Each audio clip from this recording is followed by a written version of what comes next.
Mandatory purse checks almost make my boss faint. I work 3 jobs. The hours and days vary. My full-time job is in an office space in a very fancy modern office with a great company. They have some great amenities on site too, a full gym, lockers and showers, full cafeteria, etc. My second job is close to full-time, with my schedule depending on other employees' availability, no set schedule in general, very chaotic and not well run. It's a boutique just a bus ride from my office, and it's all in a very busy downtown tourist port city by the ocean. The thing is, it's a tourist boutique. It's all city-branded trinkets, shirts, postcards and gifts. There's really not much any locals would want, unless buying it for an out-of-town family. My third job is at a fast food place. I'm often between these 2 jobs and don't have time to run home between. I carry a gym bag with me, with my tiny purse/wallet inside, along with clean business professional clothes, gym clothes, and work uniforms to change in and out of, extra underwear, lunch and snacks, hairbrush etc. It's summer and extremely hot and our buses don't usually ever have AC, so if there's time I'll shower at the office and I have travel-size shower items. I also keep a book for the bus rides. Apparently the boutique has experienced a lot of loss, something we had previously brought up being an issue because our boss and the owner will have big tables and buckets of items outside by the sides of the door where we can't monitor them, especially if we're inside with customers. People definitely take advantage and we've seen a lot of people grab things and just walk off. These aren't the cheaper items we have in the store either. We've lost an entire display of mid-price sunglasses, handfuls of bikini separates, and at one point the entire table was emptied in a snatch and run with about 5 younger people. But he thinks it's us stealing things. His wife runs the store, she's always in. She said we have a new mandatory bag check and every employee in the store is a woman who usually carries a purse or bag. It's not just a quick look through the bag either, she wants to remove the items and feel around the sides of the bag and make sure we aren't taking any trinkets and items. I'll be honest, I haven't seen anybody on staff ever steal anything, and I don't even think it's because they're all stand-up employees. I think it's because they don't care to own any of the cheap and tacky tourist items. Because my bag is bigger, it's been kind of a nightmare for me. She wants me to take every individual item out of my bag and show there's nothing wrapped up inside of it, and lay it out across a table by the register. The first day of this I was late to work because she wouldn't start checking my bag until I clocked out, and then she took her time with a customer, causing me to be almost a half hour late to my other job. I considered that I could just continue getting lockers at my office, but they're day use only, so depending on my schedule I'd have to make a separate trip to get back to the office before the building closed to remove my items, and it wouldn't be feasible with my other jobs. I'm honestly pretty sure the staff who cleans the lockers at the end of the day probably wouldn't mind and would work something out for me, but I don't feel like I need to go out of my way to keep a steady rotation on a locker. If my boutique manager wants to make things awkward and difficult on me, I'm going to turn around and do it right back to her. She is a very tightly wound conservative lady, so I added a few extra items to my gym bag. I don't get my period, but I picked up a menstrual cup as period talk makes her absolutely faint.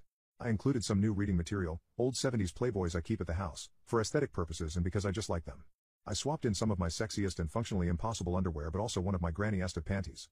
I also, for no reason at all, included condoms, furry handcuffs, and I picked up a pamphlet at a nearby community center for their group therapy for bereavement.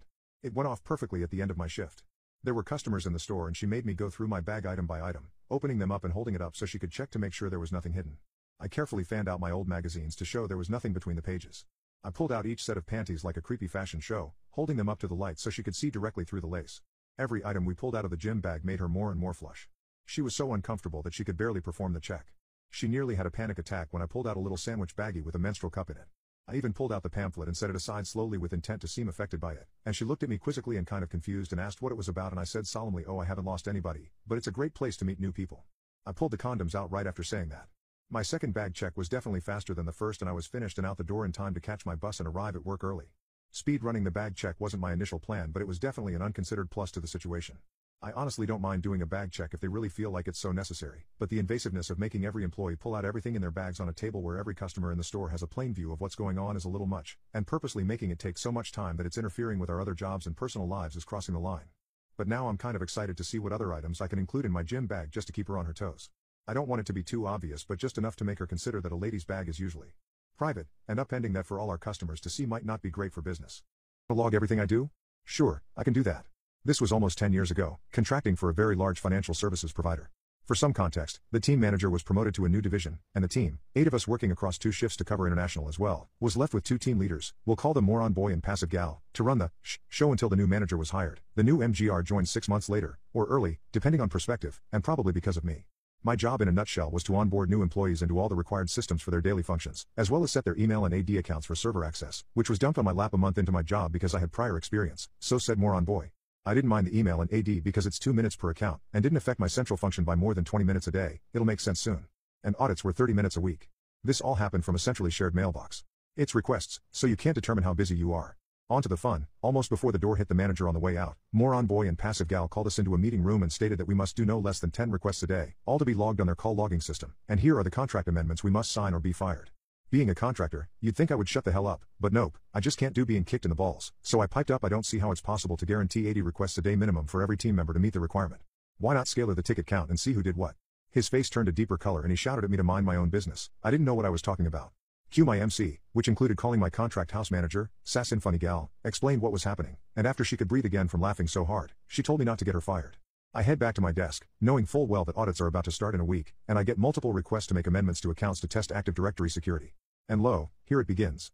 I got an email 2 days later to prep for a massive test. I was tasked to amend nearly 6,000 accounts with new settings, and then change them back on request, with minimal impact to the users, during working hours, so I needed to do this quickly. Now, any tech worth his measure out there will know that almost anything is scriptable. I set it all up, called my mate at the service desk, and here's the funny thing, he also has a script to log multiple tickets. Roll on D-Day. I take the auditor's call at 8 a.m. to make the change. I send the email to my desk mate, and he logs the tickets in a record 30 seconds. My mailbox booms with 6K open tickets. I run my script and 90 seconds later, bam, the job is done. I carried on with my core function.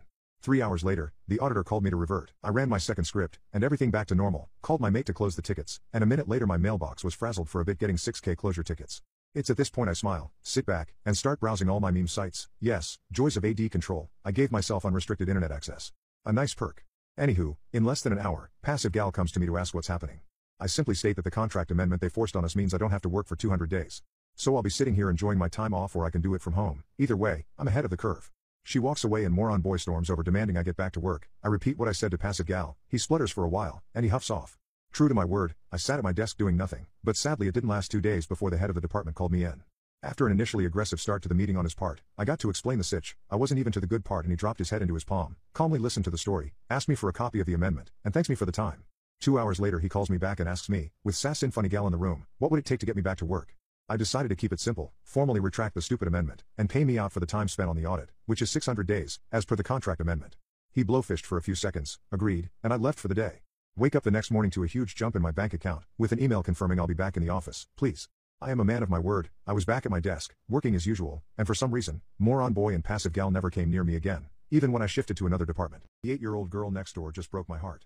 I'm a 24-year-old guy. I love tooling around in old cars, something I've done together with my dad since I was a kid. He was all too happy to have me carry it on. So I work your typical 8 to 4 to 5 schedule, and quite often I'm in the garage after work fixing up this old Mustang I've been on for the last 2 years or so. So one day, I started leaving the garage door open, and it's to the front so pretty much everyone can see what I'm doing. People stop by, chat, say hello. It's great. I always love to chat it up, especially older folks that are happy to see a young guy getting his hands dirty working hard on a classic. So about a year ago during the summer, the neighbor's mom asked if I could look after their little girl Rachel, a quiet little girl that always seemed well behaved. I didn't mind, but I said I'm really committed to working on this car. If you feel good enough to let her over here while I'm working on the car, not a problem. Turns out they're going through a divorce. The dad works the third shift, the mom's got a part-time gig, evening hours just aren't good for M. Okay, so this starts, and it goes fine. She's quiet, usually reading books or watching the TV I brought out so she would be around me. I always made sure to be courteous, firm, and try out dad humor every now and then. Well, she starts to come out of her shell after a while and it was a joy. She asked why I was working on the car. Why are you working on that car when you have one that's newer and works? Well, this car is about 45 years older than the other one. It's a classic. She'll be much prettier when I'm done with her. I've been sitting in the garage helping my pop since I was younger than you. I always wanted to be like him, and so I'd sit and learn, and eventually he let me help. Oh. Whenever I see dad he's always sleeping. Well, he's working hard to provide for you. He's working a tough job. She just kind of was quiet after that. But after 2 or 3 months, she started being cheerful when she came over, always asking questions about what I was doing specifically. This part and that, why it needed to be done, what made it work.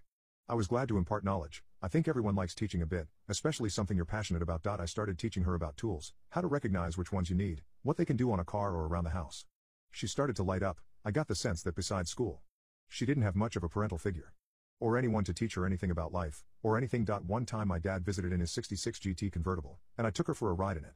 I'll always remember how she smiled, saying, "Is this what yours is going to be like?" Should be, but mine's a coupe so it won't be quite as nice. No, yours will be much better. 'Cause we've been doing it.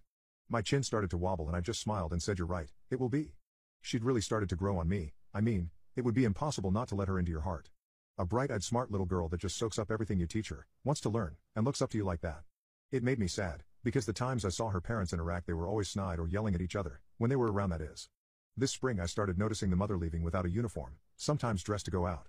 I came to the conclusion she quit or wasn't working, but still taking advantage of me babysitting.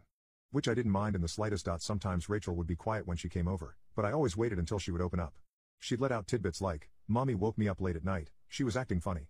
Or, "She came home with someone that wasn't daddy," or the like. It would pierce my heart, but I didn't know what to do except keep being a safe harbor for her of sorts. She started hugging me more often, squeezing me as hard as she could. I'd always get a lump in my throat. She's just wormed her way into my heart. How when I take a break and sit down, she'll climb all over me until I give her the proper attention, every now and then when she does some mannerism or phrase she picked up from me. Even just when I ask her to hand me a tool and she picks the proper one, no problem. One time she hurt herself with the edge of the radiator support and I picked her up and went to bandage it up. I told her, "Most girls your age would cry if they got that little cut," she said brightly. "Now my hands are gonna get all beat up like yours." I didn't know what to say, so I burst out laughing and hugged her and said, "You're the best little girl in the world, you know that?"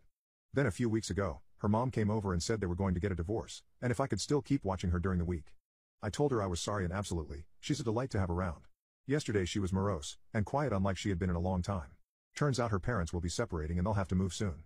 She started crying and hugged me, asking if it meant she won't be able to come over anymore. I started tearing up a bit and choked out, "I don't know, Rachel, I don't know. I hope you can. I love you, you know that? You're the smartest, cutest, best little girl in the world and I love you." She just cried all the harder and said, "I love you too." She even asked if she could stay with me. Again I said I don't know, but I don't think it's in the cards. When she left yesterday I just sat down with a bottle of Jack and started crying. That sweet beautiful little girl that wants to be just like me, giggles when she gets grease on her, tosses on my old dirty sweater when she comes over cause she wants to help. I just want to take her up in my arms and take away that pain. She doesn't deserve to have a poo childhood growing up with a non-existent father or a poo mother. FCK, I just can't deal with it. It effing tears my heart apart.